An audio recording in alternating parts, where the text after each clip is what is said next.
Hello and welcome to the Fifth Down Huddle. This is episode 24. We're coming off of week 3 of the NFL season. A lot of things shaping out. We've got a lot of 3-0 teams, a surprising one in the Chicago Bears. We've got a lot of 0-3 teams, including a surprising one in the Houston Texans. So some surprises on both sides of the table, including the Cardinals. Who would have thought the Cardinals would be where they are right now? But yeah, surprises on both sides of the table, and it just continued in week 3. There were more upsets in week 3, and here I'm going to talk about those today. But before we get started, I'd like to welcome you to the Fifth Down Huddle and this podcast, and I'd like to let you know that we do have an Instagram and a Twitter page that have everything NFL, especially the Twitter page. I'd like to tweet mid-game and kind of give you my thoughts as games develop, especially the prime time games on Thursday, Monday, and Sunday night.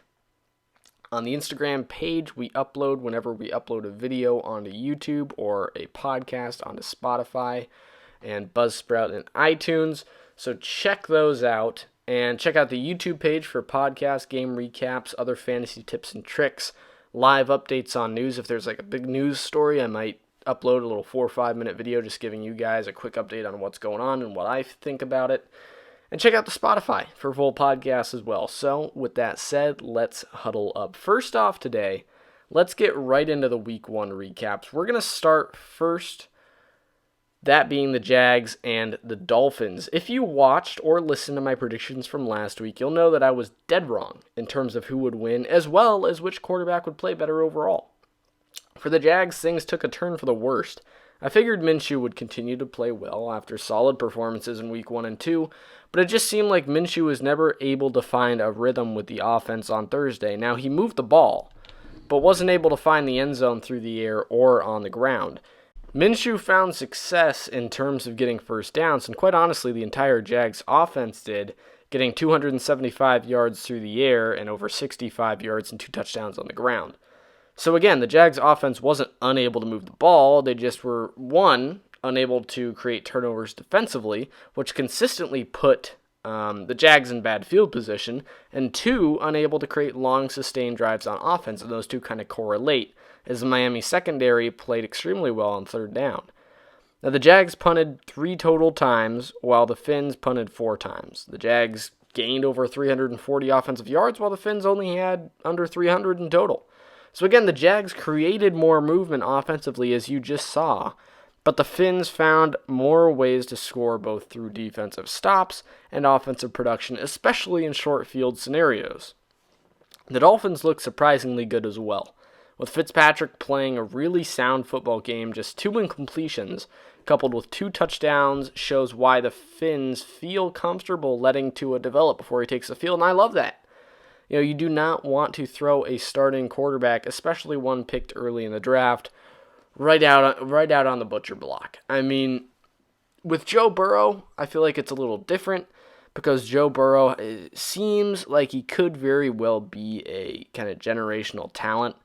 But with a player like Patrick Mahomes, they wanted to develop him for a year because at first he might not be a generational talent, but by giving him that year in the system, by not throwing him out into the starting role day one, you're able to build that connection with the team, that fitting, that kind of comfortable feel for the quarterback so that when they step out on the field, the only thing they're uncomfortable with is being in the NFL spotlight. Because when you throw him out on day one, he's uncomfortable with multiple things. Outside of just the NFL spotlight, he's uncomfortable with his receivers, he's uncomfortable with the playbook, he's uncomfortable with the style of offense a lot of the time, he's uncomfortable with the head coach, he doesn't feel like he's in charge of the offense, he's never played a snap with the offense. I mean, in a real NFL game that is, but my point is that you want your new quarterback to be as comfortable as possible, and throwing him in game 1 makes that practically impossible. Now, Joe Burrow struggled in day 1. He didn't play amazing. But in game 2, he played great. He played amazing. So with Joe Burrow, it seems he has developed very, very quickly within the Bengals system. And he's found success throwing the ball. He has found great success. Even this past week, he threw very well. Granted, he didn't win the game, and he didn't lose it either, so I guess you can give that to him. But he tied with the Eagles 23-23. But in the end, you look at Joe Burrow, and yes, that's kind of an oddball out. But when you look at quarterbacks just quarterbacks that have been thrown on the butcher block in day one, quarterbacks that weren't given much time to develop at all, they often fail, or they often don't look good in year one, and then they lose all NFL confidence. If you're a quarterback in the NFL and you are thrown out on the field with the expectation that you are going to perform well, that you are going to be the person that turns around this team, that brings this team back to the playoffs or back to their heyday, and you fail, I mean, that just destroys your confidence as a quarterback. So it is insanely good that the Dolphins are holding off with Tua and letting him develop. A quarterback taken that high, a lot of the times, is forced to start day one. A lot of the time. And a lot of the time when he does, like I said, he's uncomfortable and he loses his confidence. And the only way he continues to develop if he plays poorly in year one is if the coaches do a great job in convincing him that he has talent. And a lot of these young quarterbacks are coupled with brand new head coaches or young head coaches, first-year NFL head coaches. And it just doesn't work out because they're thrown into the mix day one with a head coach who isn't even confident in himself because he's never coached an NFL game, or he's only coached a year in the NFL. And it's just a lot of factors that come together that are kind of counting against you.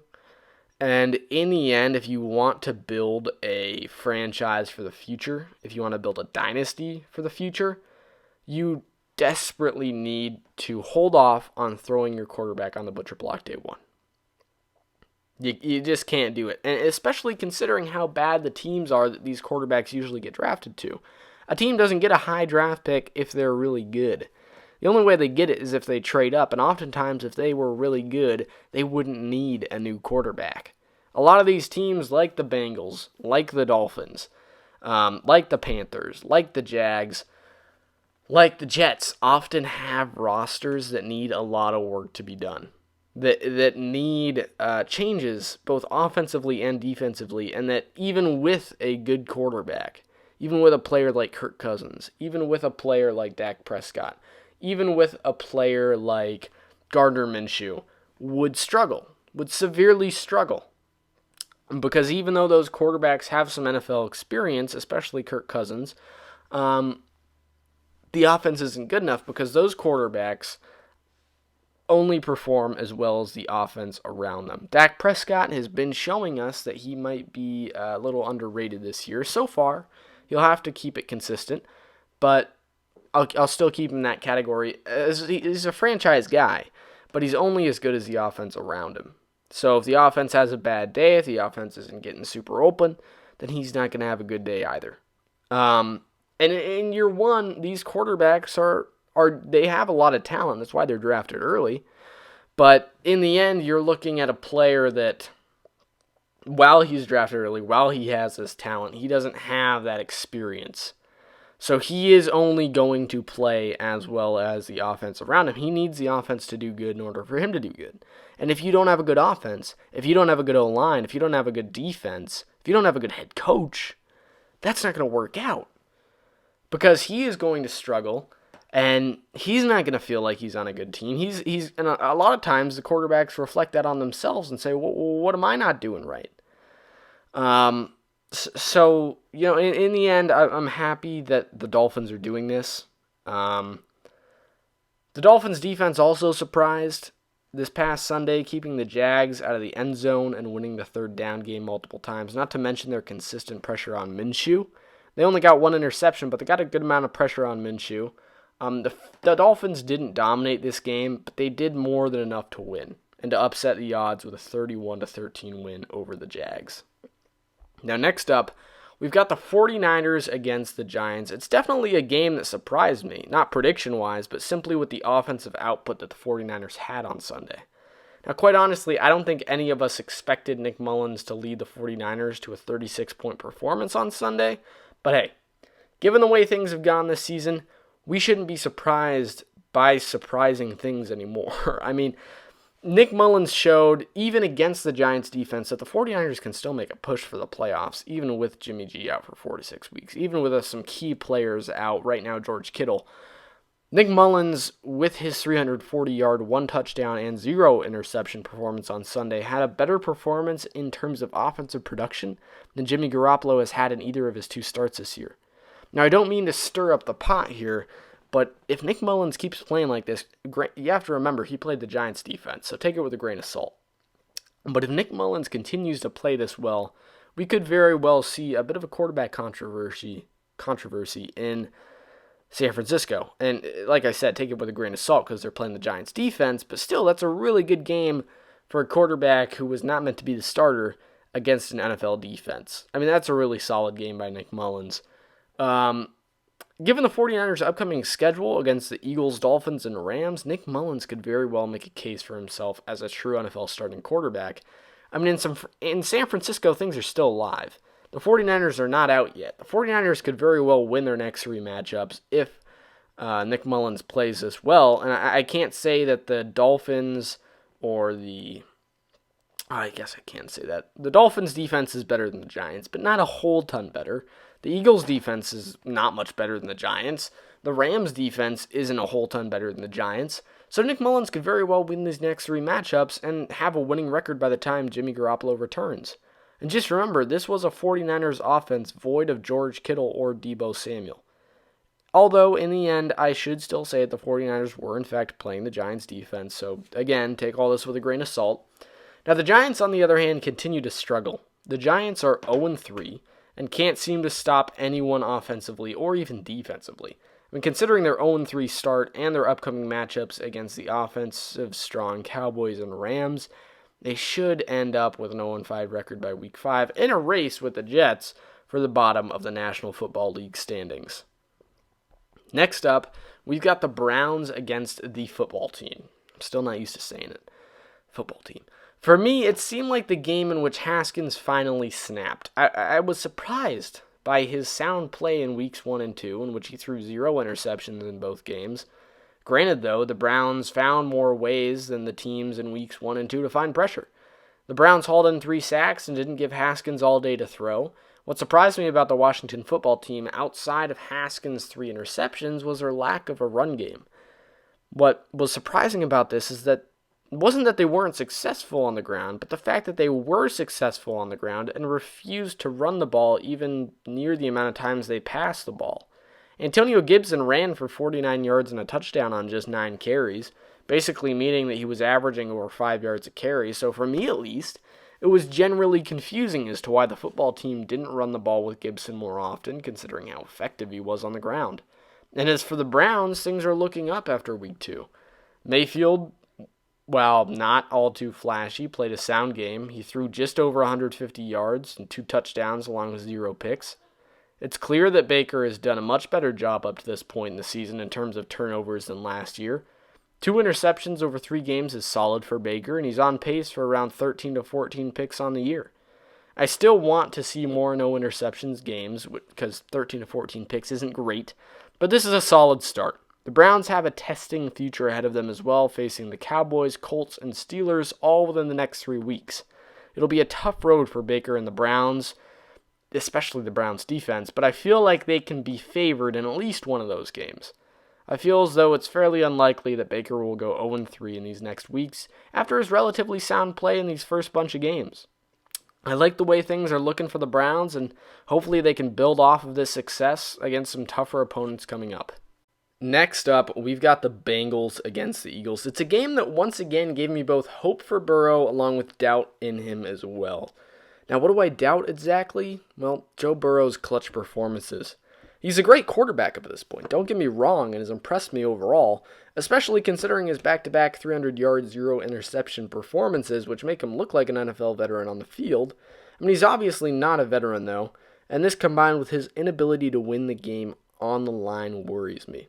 In Week 1, Burrow showed a fair ability to put together a late-minute end-of-game drive, which his kicker happened to miss the field goal that would have won them the game.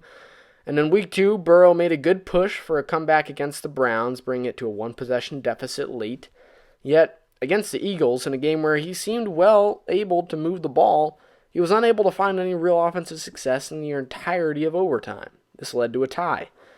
Burrow had multiple chances in overtime, but was unable to deliver. His great game performance overall helps his case, but it's definitely something you don't want to see from a rookie quarterback. And what didn't help Joe Burrow was the Bengals' inability to find success on the ground, with just 48 yards on 19 total rushing attempts, 18 of them going to running back Joe Mixon. The Bengals' lackluster O-line is seemingly keeping Mixon from finding much success in the Bengals' offense, and this lack of rushing attack is severely hurting the Bengals' ability to win a game and to control the game clock, which kind of correlate or coexist. The Eagles, on the other hand, struggled once again. At the very least, they stayed out of the loss column, keeping them from an 0-3 starting record, but I think it's fair to say that some Eagles fans would feel less confused today had the team lost. Wentz is showing an inability to play sound football, throwing multiple interceptions in all 3 of his 2020 starts, and it's disappointing to say the least, and if he continues to play this poorly and disappointingly on a week-to-week basis going forward, you can bet on the Eagles missing the playoffs by the end of the season and possibly forcing their rookie quarterback into the starting role. Next up, we've got the Bears against the Falcons, a fun game, to say the least. Trubisky has been extremely disappointing, so much that he may have lost his future with the Bears just 3 weeks into the season. He didn't necessarily fling out in the stat book, throwing 1 touchdown and 1 pick, but when you watch the game film, you'll notice just how many times early in that game Trubisky came extremely close to throwing pick sixes and just making terrible decisions overall. I mean, it's clear that Trubisky is not the man for the Bears, given that in his 3rd-year attempt, he has failed once again. The Bears are a solid team and can win games against even opponents, even tougher opponents. Foles showed that the Bears can find ways to win games.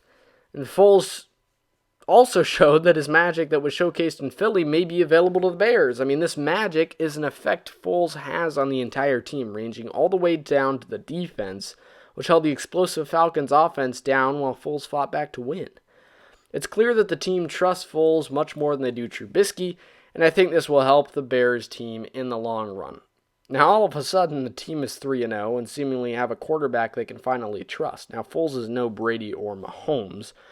I mean, definitely not, but he's shown that he can make that offensive production happen and can make the right decisions to pull the team to a victory, especially late in a game. The Bears don't feel like a 3-0 team, but they are one. And once taking a quick glance at the schedule, it doesn't seem too far-fetched that the Bears could sneak into the playoffs with the 6th or 7th seed this season. And the Falcons, on the other hand, blew another lead. 2 straight 2-plus possession leads blown late. It's not as much sad as it is comical, considering just how many chances the Falcons had to put that game away, including an interception at the hands of backup replacement quarterback Nick Foles. I mean, Matt Ryan didn't play quite as dominantly as he had in the past 2 matchups, and overall, that Falcons defense and offense seemed to fall apart once Foles got into rhythm. It felt like the Falcons took the foot off the gas up 16, especially considering the benching of Trubisky, and then the team just couldn't seem to fall into the rhythm that they started the game with once they needed to. Next up, we've got the Patriots against the Raiders. It's a game that didn't surprise many, but to an extent showed just how much the Saints are struggling this season. The Raiders beat the Saints last week, and the Saints this past weekend lost to the Packers, bringing them to a 1-2 start, and bringing attention to the lack of deep balls from Brees and overall offensive and defensive consistency, both through plain good plays and a barrage of penalties. The Raiders showed that they may not be a deep playoff team, losing to the 1-1 Patriots led by Cam Newton, and the Raiders' defense struggled late as the Patriots' offense grasped the idea of downhill running, which resulted for career days for both Sony Michel and Rex Burkhead of the Patriots' backfield. Michel brought in over 110 yards on the ground, and Burkhead turned into Christian McCaffrey with 3 total touchdowns on the day. The Raiders' offense struggled to create a ton of scoring opportunities, and Josh Jacobs had a bit of a down day. The run game was productive overall, but a fumble by Josh Jacobs helped the Patriots to control the game. Now, Derek Carr didn't throw a single interception against what is known as one of, if not the best secondary in the league, something that shows that Carr is for real this season, and that he might just be the best option for the Raiders after an offseason filled with doubt in terms of Derek Carr. Now, the Patriots found success on the ground, as said before, but didn't flourish through the air. It's clear now that the Patriots have become a ground and pound team, creating an offensive style and playbook that most closely emulates that of the Baltimore Ravens. Bill Belichick has done a great job adjusting to Cam Newton, and the offense has flourished because of that, scoring over 30 points in both of their last two games, with 30 on the Hawks and 34 on the Raiders. Cam Newton definitely seemed a bit more inaccurate on Sunday than we had seen in the previous two starts, but the Patriots made up for the poor play through the air by going with the ground and pound in the second half and winning. Next up, we've got the Bills against the Rams, a game won through the air, clearly, and a game that showed just how Josh Allen can expect to play in big games, throwing 4 touchdowns and 300 yards when his defense desperately needed him to perform well. I don't understand the hate Josh Allen has received this season. I mean, he hasn't done much to deserve it. He hasn't had a multiple interception game, throwing just 1 pick in the last 3 matchups, and has thrown over 300 yards and 2 touchdowns in each and every performance. This was a bit of a test for him, playing against a stronger opponent, and he performed well. The 1 interception was bad, but outside of that, he played amazingly, especially considering this game winner late. Not to mention, Allen had 5 total touchdowns overall. He simply played brilliantly on Sunday, and the run game was there for the Bills too, with Singletary putting up a solid 5.5 yards per carry. Overall, the Bills' defense needs to improve. They've led up 2 straight 25-point games against the Finns and the Rams, which is scary, but if they can find ways to recreate more turnovers, it'll take some pressure off of Josh Allen, which may allow him to perform even better than he is right now. And the Rams also looked great offensively, but again struggled defensively. It seemed like the same story for the Rams, simply a less astonishing performance from the quarterback Jared Goff. Overall, C.J. Henderson was the best performer on the Rams offense, leading the ground game with over 100 yards and a touchdown. Goff didn't play horribly, though, as he brought in 321 yards, 2 touchdowns, and a pick. Not Josh Allen, but not Sam Darnold. He had a solid game overall in the stat book. Both teams played great offensively, but as both teams faced tough offenses, including the Raiders and Chiefs for the Bills, and the Hawks and Bucks later down the road for the Rams, I hope that these two teams can find ways to play better defensively if they hope to make a deep playoff push this fall. Next up, we have got the Titans against the Vikings, a game that really came close to pushing me over the edge on the Kirk Cousins issue, and should be making the Vikings reconsider spending a first-round pick on a quarterback in this year's upcoming draft. They tried to build a team around Kirk, but haven't made the Super Bowl yet.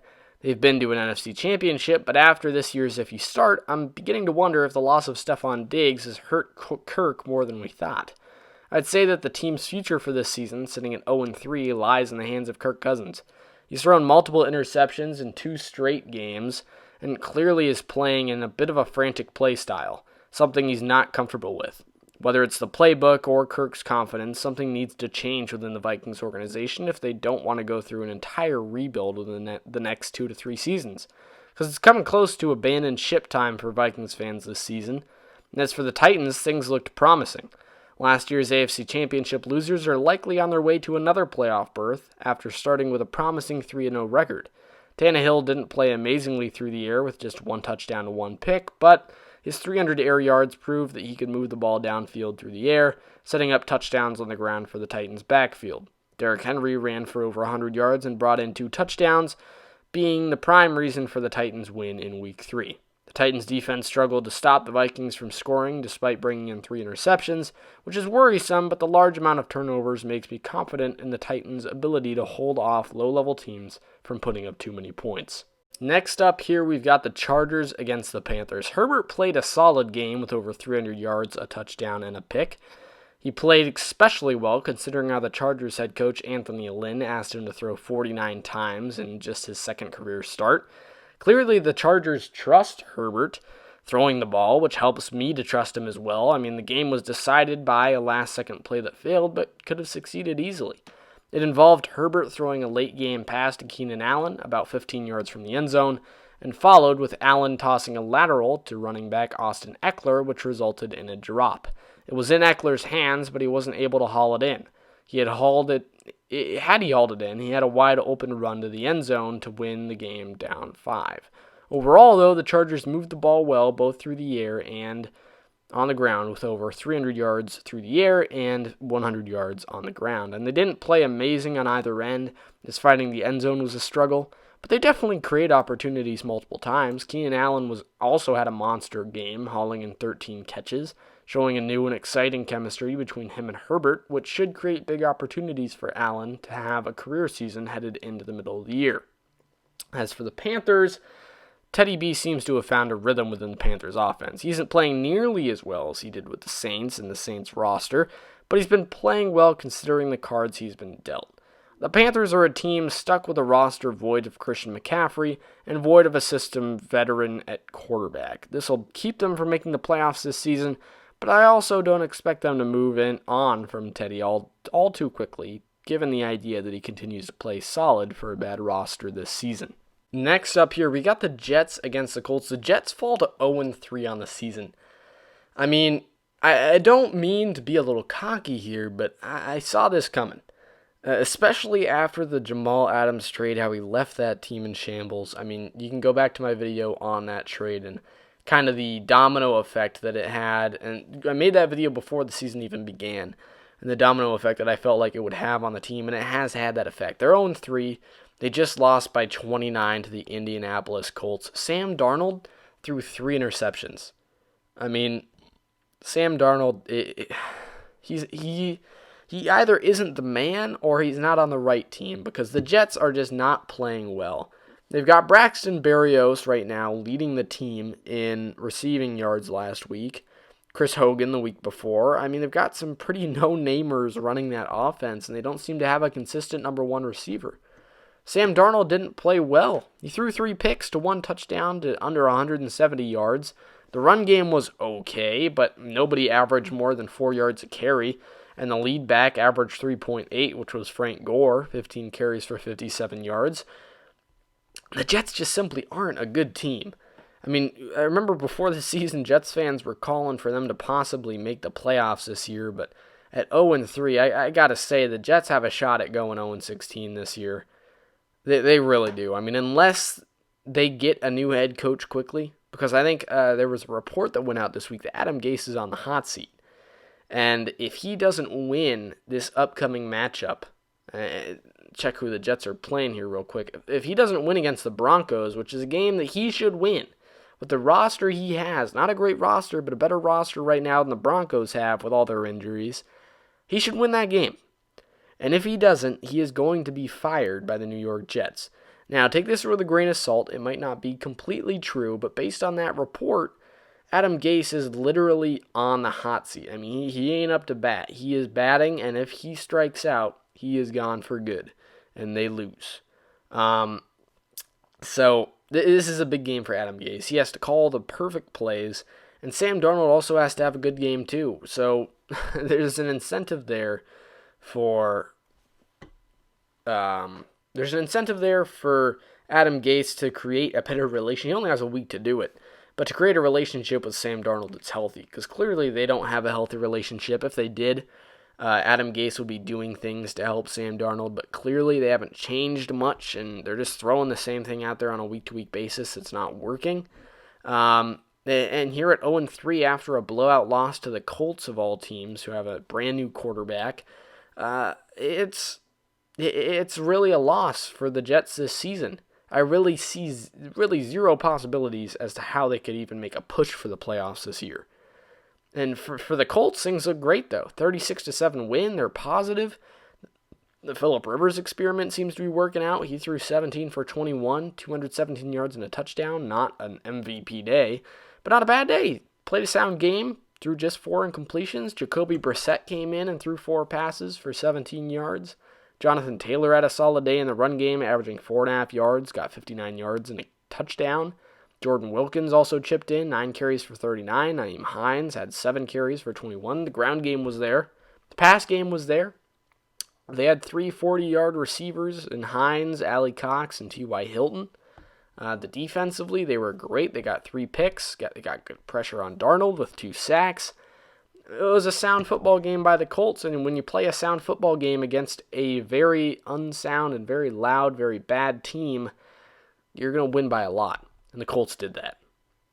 The next game we have here is the Cowboys against the Seahawks. And man, how does Russell Wilson not win MVP with this type of start? a 14 touchdown, should have been 15, had the play DK Metcalf. He had a touchdown. He actually caught the ball, was running, and about 2 yards away from the end zone. It was a hell of a pass by Russell Wilson. I believe it would have been around a 60 to 70 yard touchdown. He throws it to DK Metcalf. DK Metcalf catches it. Then he starts jogging, even though there's a man right behind him, and he should have known that the man was there. I mean, he looked back to catch the ball, so I'm surprised that he kind of had a little bit of a brain fart there and just completely lost it there. But Russell Wilson should have had 6 touchdowns on Sunday, and man, he has 14 touchdowns to 1 pick to start the year. He has thrown 4 touchdowns in each and every game, except for this one in which he threw 5. He threw 300 yards on Sunday. The Seahawks are a scary, scary team with a quarterback that is playing scary, scary football. 315 yards, 5 touchdowns, and no picks. Doesn't seem that surprising right now for Russell Wilson just because of how well he's playing. Tyler Lockett had 9 catches for 100 yards and 3 touchdowns. DK Metcalf had 4 for 110 and a 1 touchdown. Should have been 2. Greg Olsen had 5 catches for 61 yards. That receiving game is there. The run game is there. It was solid. Chris Carson had 14 carries for 64 yards. It wasn't brilliant, but with how great Russell Wilson was playing, you don't expect the run game to be as flourished. They're not going to focus on the run game as much. Russell Wilson was playing near perfect. Russell Wilson's the front runner for the MVP right now. And with the Seahawks' upcoming schedule against the Dolphins, the Vikings, and the Cardinals, that should not change 3 weeks from now. The Seahawks should be 6-0, and Russell Wilson should be above 25 passing touchdowns 6 weeks into the year. 25 passing touchdowns, that puts him on pace for over 60. Right now he's on pace for over 70, but that would put him on pace for over 60 6 weeks into the year. It's insane. It's insane just to have 2 straight 4-touchdown games, but to have 3, and one of them be 5 touchdowns is just brilliant. On the other hand, the Cowboys looked solid. They stayed competitive. The Cowboys are 1-2, but it's one of those 1-2 records that, is kind of confusing because they've been very competitive in all 3 games they played. They only lost by 3 to the Rams. They won against the Falcons, and they only lost by 1 possession to the Seahawks. They put up a great game against the Seahawks. Dak Prescott played great. He threw 57 times for 472 yards, 3 touchdowns. He did throw 2 picks, though. And I think that was a big turning point in this game. The turnovers by Dak Prescott definitely hurt this team and made it much harder for them to stay in this game, but they did. And he threw 470 yards. Zeke was very much a bad spot on Sunday. He had 14 carries for 34 yards, 1 touchdown. He was disappointing, to say the least. But I'm not going to trash him too much. It was obviously a pass-focused game. They threw it 57 times. So it's fair to say that Zeke didn't get the amount of attention that he should from the coaching staff. So obviously, they're not going to call some amazing run plays there because they're not trying to develop the run throughout the game. They're trying to develop the pass, and that's how they stayed in this game. Michael Gallup had 138 receiving yards. Cedric Wilson had 107. Amari Cooper had 86. CeeDee Lamb had 65. They had 4 receivers with over 60 receiving yards, so a brilliant game by the Cowboys, too. It's just the run game really wasn't there, and Dak Prescott had some turnovers.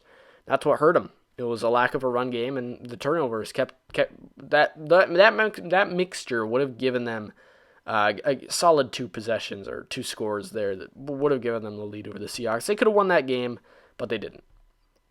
The next game here in Week 3 was the Lions against the Cardinals. Surprising game. Real surprising. Who would have expected that the Cardinals would be taken down to 2-1 by none other than the Lions? And Kyler Murray had a very disappointing game. 3 interceptions. He had been on a roll up to this point, but 3 interceptions.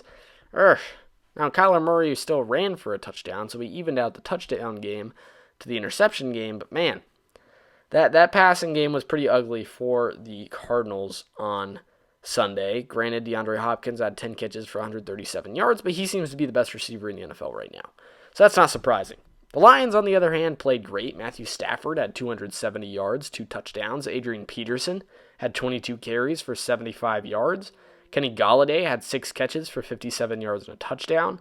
The Lions played a sound game in terms of turnovers, and they won the game because of it. It's just surprising to see the Lions beat the Cardinals after losing to the Bears. But hey, like I said, there's some upsets every single week this year. I mean, it's a confusing year, and the Lions did that on Sunday. The next game here is the Buccaneers against the Broncos, a 28-10 victory. And a lot of people are quiet about this, but Tom Brady played a really solid game. I mean, he had 297 yards, 3 touchdowns, and no picks, 25 completions. I mean, Brady looked great out there. He looked really, really solid out there. He was throwing some real great passes. He threw an amazing deep ball to Jordan Howard, right in the only spot, or OJ Howard, in the only spot he could get it. I mean, it was a really, really solid game from him. And Gronk also impressed. So I think it's interesting as Brady starts to play well here. So does Gronk. Gronk was targeted the most out of any receiver. He had the most catches. He had 6 for 48. Granted, he only averaged 8 yards per catch. But I mean, I wasn't really expecting him to be that big of a deep threat. But it's clear that Rob Gronkowski is now getting comfortable in the system. Tom Brady, on the other hand, is also getting comfortable in the system. Almost 300 yards and 3 touchdowns to no picks. It was a great game by Brady. Granted, against the Broncos defense, who are now 0-3, but still a great game by Brady overall. The run game was also there. Ronald Jones with 13 carries for 53 yards. Leonard Fournette definitely disappointed in week 2 with only 7 carries for 15 yards and 2 catches for 7 yards. He was definitely disappointing. Mike Evans was... I don't want to say disappointing because he had 2 catches for 2 touchdowns, but he only had 2 yards in total. So he wasn't a big factor in moving the ball all the way down the field, but they didn't seem to have trouble with that outside of Mike Evans, with Scotty Miller hauling in 83 yards, Chris Godwin 64, and a touchdown. So it didn't seem to be too much of a problem for Tom Brady and the Bucs. But overall, Tom Brady's looking good. He's heating up, and I'm just really surprised that everybody's quiet about it, you know? Everybody was really loud when Tom Brady struggled in week one, and he actually played pretty well in week 2 when you administer the drops to the equation. But yeah, he played a great game here, and everybody seems to be quiet about it. So if this continues, which it should, because they're not going to play an amazing team here anytime soon. They're playing the Chargers and the Bears.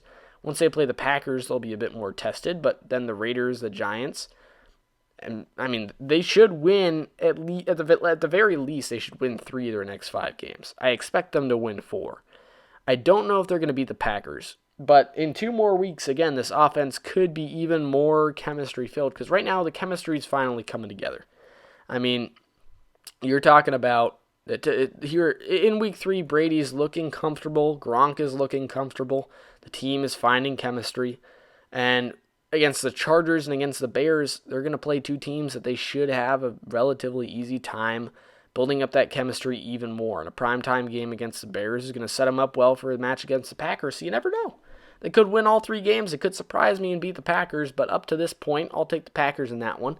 And if they do lose that game, they'll still be at a 6-2 record well on their way to the playoffs. The Broncos, on the other hand, still look bad. I mean, what can I really say about the Broncos right now? They don't have Drew Lock. They didn't have their number 1 guy in Cortland Sutton. Jerry Jeudy did the best with what he could. 5 catches for 55 yards, not disappointing. Noah Fant had a solid game at tight end. 5 catches for 46 yards. The run game wasn't there. The pass game really wasn't there. Brett Ripien threw a pick. He only threw it 9 times. So there's not really much to say for the Broncos. Now, the next game here in week 3 was the Packers against the Saints on Sunday night. It was a great game to watch.